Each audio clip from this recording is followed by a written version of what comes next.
Mbak. Perkenalkan, saya Kartika Dewi, rekan saya Adi Fitria. Dan saya Bang Stefani. dan di sana ada Rara sebagai dokumenter. Kami dari mahasiswa STI Dharma Agung. Sebelumnya saya berbicara dengan Mbak siapa ya?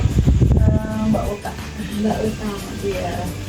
Sebelumnya mohon maaf Mbak, kita mengganggu waktunya nih. Kita Iya. dari mahasiswa STI Dharma Agung, kebetulan kita ada pemenuhan tugas UAS nih, jadi wawancarai UMKM yang udah punya izin lah gitu. Kebetulan kita tahu kan ini produksi tempe ya dan udah punya izin, jadi kita memilih lokasinya di sini dan kebetulan kita bertemu dengan Ibu Okta.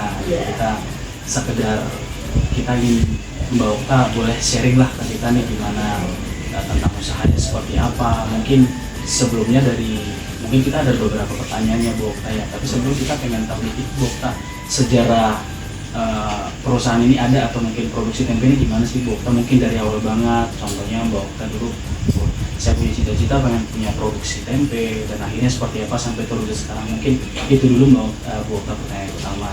Iya. Boleh dikasih ke Mbak Oktanya ya. Iya. Jadi dari pertama itu benar-benar dari nol nih Kak. Jadi awalnya itu kita cuman kayak semacam belanja tempe, kita nanti ambil keuntungan sendiri per piece-nya kali 500 atau 1000. Kita kan nanti jatuhnya lagi ke konsumen kan, biar konsumen juga ada untungnya, jadi kita ambil sedikit aja. Tapi dari itu kita belajar sambil cari tahu gitu, cari tahu cara bikin tempe, dari bahan-bahannya, dari tempe yang biar jadi tempe yang bagus, iya yang bagus, terus yang ada kualitasnya kan, soalnya dari tempe juga kan beda-beda sih. Iya. Jadinya itu ada tempe yang ya ada macamnya gitu loh Kak. Jadi tempe itu nggak harus tempe doang, kan ada yang produksinya dijaga benar-benar produksi. Terus kalau yang pengen ambil untung banyak ya kita kacangnya itu lebih sedikit daripada kulitnya gitu. Jadi kita untuk sekarang sih alhamdulillah karena kita jaga kualitasnya, jadi alhamdulillah sih sekarang udah ada kemajuan produksi sendiri juga. Usaha sendiri. Udah ada izinnya juga. Udah ada izinnya, kita udah ada SKHU-nya juga, terus izin dari desa juga, semuanya udah ada. Mungkin ini kita ada pertanyaan beberapa ya Teh. Kita mau nanya yang pertama itu ini kan berkaitan dengan manajemen rantai pasok ya Teh ya. Jadi kita mau nanya pemenuhan bahan bakunya itu seperti apa Teh? Itu kan ada contohnya mungkin PT punya supplier, bisa aja kan ya Teh, dari mana aja suppliernya, siapa aja, dan bahan-bahan bakunya itu seperti apa Mbak Okta gitu. Boleh nggak Mas dijelasin dulu? Oh iya, untuk bahan-bahannya ya tentunya kacang kedelai itu ya. Alhamdulillah saya udah ada supplier sendiri. Kita kerja sama koperasi kacang kedelai di sekarang ada juga. Dan kadang kalau stok di koperasi nggak ada, kita ada supplier dari Cibitu. Kan sekarang kan tukang kacang banyak sih Kak. Maksudnya banyak supplier sih yang Berarti masuk. suppliernya ada beberapa gitu. Tapi yang pokoknya di koperasi, soalnya kan kita kerja sama koperasi kacang. Di sekarang cuman kan kadang stok ada kurang, jadi kita bisa ke supplier si A, si B gitu. Cuman intinya kalau pokoknya di koperasi kita kerja samanya. Jadi dari bahan-bahan dari ragi buat ragi tempe itu dari koperasi, terus kacangnya dari koperasi, dari bahan plastik kayak gitu semuanya dari koperasi sih. Berarti itu yang paling pokok ya Bu Okta ya. Tapi ada juga berarti selain yang itu tadi berarti ya? Ada. Kita kan menjaga, kan namanya kacang, jadi kan kacang kadang ada pengiriman telat juga, jadi kita harus punya channel gitu ya. Iya gitu. Jadi dia nggak mati gitu loh, nggak stok. Jadi selalu produksi setiap hari. Terima kasih Bu Okta. Ini kita mau nanya lagi nih Bu Okta, sembari santai nggak apa-apa Bu Okta. Iya. Ini yang kedua kita mau nanya perencanaan pembuatan produknya seperti apa. Mungkin lebih enaknya disebutnya mulai dari awalnya seperti apa Bu Okta mengolah kacangnya, raginya, prosesnya berapa hari, berapa lama sampai ke produknya jadi gitu Bu Okta. Kalau tempe agak lama sih. Oh, gitu Jadi prosesnya kita yang pertama kita harus rendam kacang dulu. Biasanya kalau pingin kualitas bagus kacang yang direndam, tapi sekarang kita ambil yang cepatnya lagi. Jadi kita langsung kacang direbus, habis direbus kan udah matang tuh, udah matang ya, benar-benar matang kacang kedelainya matang itu. Dan kita direndam selama 1 hari. Jadi nggak bisa langsung 1 hari ya? harus 1 hari kan kita biar ngeluarin asamnya itu loh Kak. Kan kalau tempe harus keluar asamnya dulu. Jadi itu kacang direndam, udah matang direndam pakai air, jadi keluar asamnya itu baru besok kita bisa ngolah. Jadi kita baru ke proses keduanya, kita penggilingan, pencucian, penyaringan kulit, misahin kulit sama kacang itu hari keduanya. Itu baru hari keduanya kita baru kasih ragi buat fermentasi itu biar jadi tempe itu kita nunggu 3 hari lagi. Jadi lama prosesnya sampai benar-benar jadi keluar tempe itu 4 hari baru keluar. Jadi dari proses rebus, besokannya hari pertama rebus, besokannya kita baru giling cuci itu tadi ragi semuanya. Ntar hari ketiganya kita baru setengah jadi nggak langsung jadi tempe, jadi baru setengah, jadi masih kacang tapi udah keluar jamur sedikit gitu. Tapi belum benar-benar jadi tempe. Hari keempatnya baru benar-benar tempe yang kita jual ke konsumen gitu. Kalau Prosesnya lama. 4 hari berarti? Iya, 4 hari itu baru keluar tempe. Kalau sekarang sih ada yang cepet juga, cuman kita nggak pakai teori itu ya kayak. Jadi soalnya itu jaga kualitas sih. Pengaruhnya ke kualitas tetap kalau kita bisa langsung 3 hari jadi ada sekarang, cuman jadi kita main obatnya lebih rajinnya gitu, kita gimana gitu. Pokoknya kalau saya dari dulu memang seperti itu gitu. Jadi kualitas ya 4 hari lama gitu. Iya, soalnya itu jamur asli fermentasinya keluar sendiri gitu loh. Iya kan sekarang. Iya macam-macam sih. Kalau untuk per hari kira-kira berapa Bu? Rata-rata produksinya, rata-rata aja dulu sekali produksi maksudnya sekali produksi kira-kira berapa? Berapa Mas cut berapa? Bentuknya piece atau berapa sih kira-kira, atau mungkin per kilo? Per kilo. Per kilo kira-kira berapa kilo sekali produksi? Sekali produksi Rata-ratanya paling sedikit 150 kilo.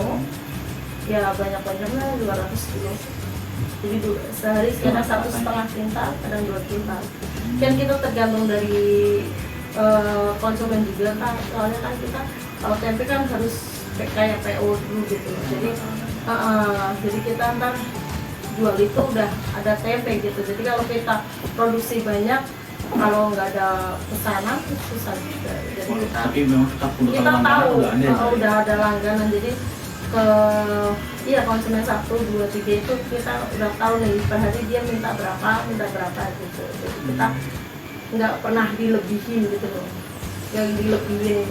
Soalnya kita jualnya langsung ke konsumen sih, bukan kita di pasar gitu. Benar. Mungkin lebih tepatnya ada agen-agen tertentu gitu ya. Betul. Jadi khusus untuk Udah tukang sayur. terfokus gitu ya, terfokus. Iya, nggak mangkal di pasar. Nggak gitu. mangkal di pasar. Kalau yang di pasar mungkin planning ya mungkin. Jadi kalau di kayak saya, suami saya kan langsung ke itu ya, ke pedagang langsung ya. Jadi nggak pernah berani nyetok pindahnya apa sedikit gitu. Jadi udah tahu tiap harinya sekian konsep berapa gitu ya. Benar. Perencanaan strategi penjualannya gimana nih Bu Okta? Karena kan kita tahu ya, penjual tempe kan nggak cuma Bu Okta aja kan, ada beberapa kan, banyak kan gitu. Iya, jadi kira-kira strategi penjualan ini gimana nih dari Bu Okta sendiri sampai bisa sekarang terus mungkin ya makin besar ya usahanya gitu, dan bertahan terus gitu. Jadi ya insya Allah sih iya, jadi kualitas itu alhamdulillah. Jadi langganan bertambah gitu loh Kak, permintaan juga banyak gitu. Kalau dari segi harganya Bu Okta gimana kira-kira? Kan buat yang lain juga mungkin kan ada harganya yang lebih turun atau gimana. Kalau dari Bu Okta gimana kalau dari segi harga gitu strateginya? Harga itu sesuai pasar kan atau gimana? Sesuai pasar sih, soalnya itu kan sesuai kita pasar. ada grup loh. Ini kayak grup iya tukang tempe itu loh Kak. Jadinya kita harus ya nyamain sama temen, kan nggak enak juga ya kalau kita terlalu murah ya kita untungnya kecil. Kalau terlalu mahal juga kan gak laku gitu. Jadi sesuai sama yang tukang-tukang tempe yang lainnya, cuman kualitas kayak gitu. Pengelolaan permintaan, seperti banyaknya permintaan per harinya berapa? Kalau ada banyak permintaan itu pasti salah satu itu pelanggan ada yang nggak dianterin gitu loh. Jadi kalau memang permintaan lagi banyak-banyaknya nih, kita kalau tempe nggak bisa langsung dibikin besok jualan kan enggak ya, kita proses lama ya. Jadi kalau pas ada permintaan kayak gitu, jadi kita pintar-pintar kita gitu loh Kak, cari langganan yang sekiranya habisnya banyak, kita dahuluin kadang kayak gitu kalau saya ya. Jadi kalau yang sekiranya untuk kayak kayak warteg apa gorengan-gorengan kan itu nggak terlalu yang banyak banget ya, gede, jadi itu nanti baru saya belakangin gitu. Soalnya yang tukang sayur sih banyak kan yang saya memang pesannya namanya kita kan dagang ya Bu. iya Istilahnya ya barang kita keluar itu harus banyak gitu ya iya, istilahnya. jadi kita targetnya yang tukang Berarti sayur dibuat urutan-urutannya gitu Iya, ya. Pertanyaan selanjutnya, pengelolaan transportasi.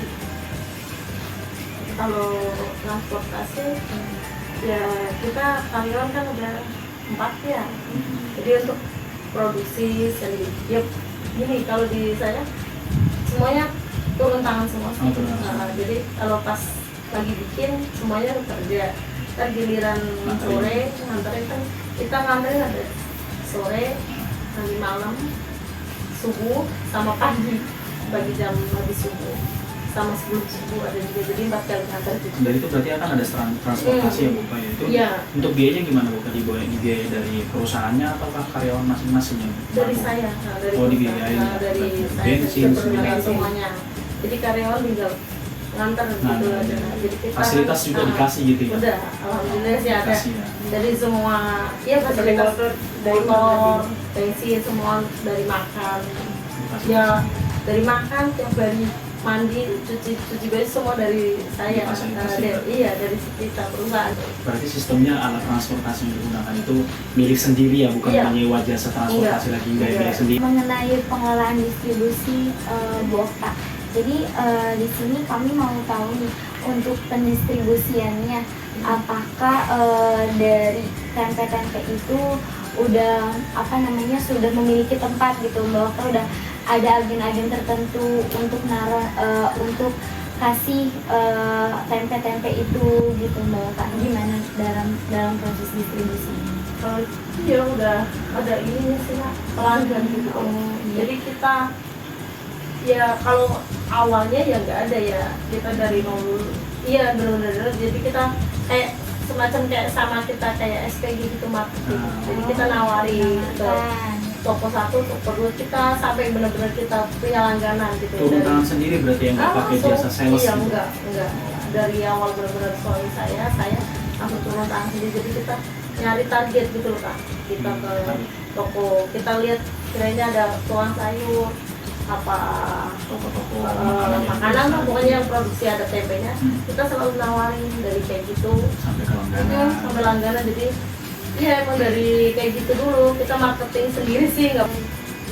Jadi dari proses pendistribusiannya Mbak Okta melakukan sendiri gitu, turun tangan sendiri. Iya, sama semua saya. Iya, sekarang kan teknologi udah makin canggih ya Mbak Okta gitu. Kira-kira dalam proses penjualannya menggunakan, ada nggak kira-kira Mbak Okta pakai misalnya kayak Facebook gitu dalam pemasarannya? Iya sih. Lebih dominan kemana? Ke WA, Oh, story WA. WA, story WA. Jadi Komunikasi kita lewat komunikasinya WA, WhatsApp itu loh. Jadi nggak, iya maksudnya belum pernah sih ya. Ya tahu kalau nantinya ya depannya gimana, kita yang untuk saat ini yang cuma dari WhatsApp itu. Kira-kira pesan, ada nggak pesan ataupun yang Bu Okta sampaikan gitu buat teman-teman kuliah kita nih yang nanti kan ini videonya bakal kita tayangkan nih nanti di kampus. Kira-kira buat anak-anak muda kan banyak nih kita yang berjiwa entrepreneur sebenarnya, banyak yang pengen berusaha. Zaman sekarang ya. Iya, kira-kira pesan penutup nih dari Bu Okta sebelum kita selesai nih videonya, ada nggak Bu Okta kira-kira? Pesannya apa ya?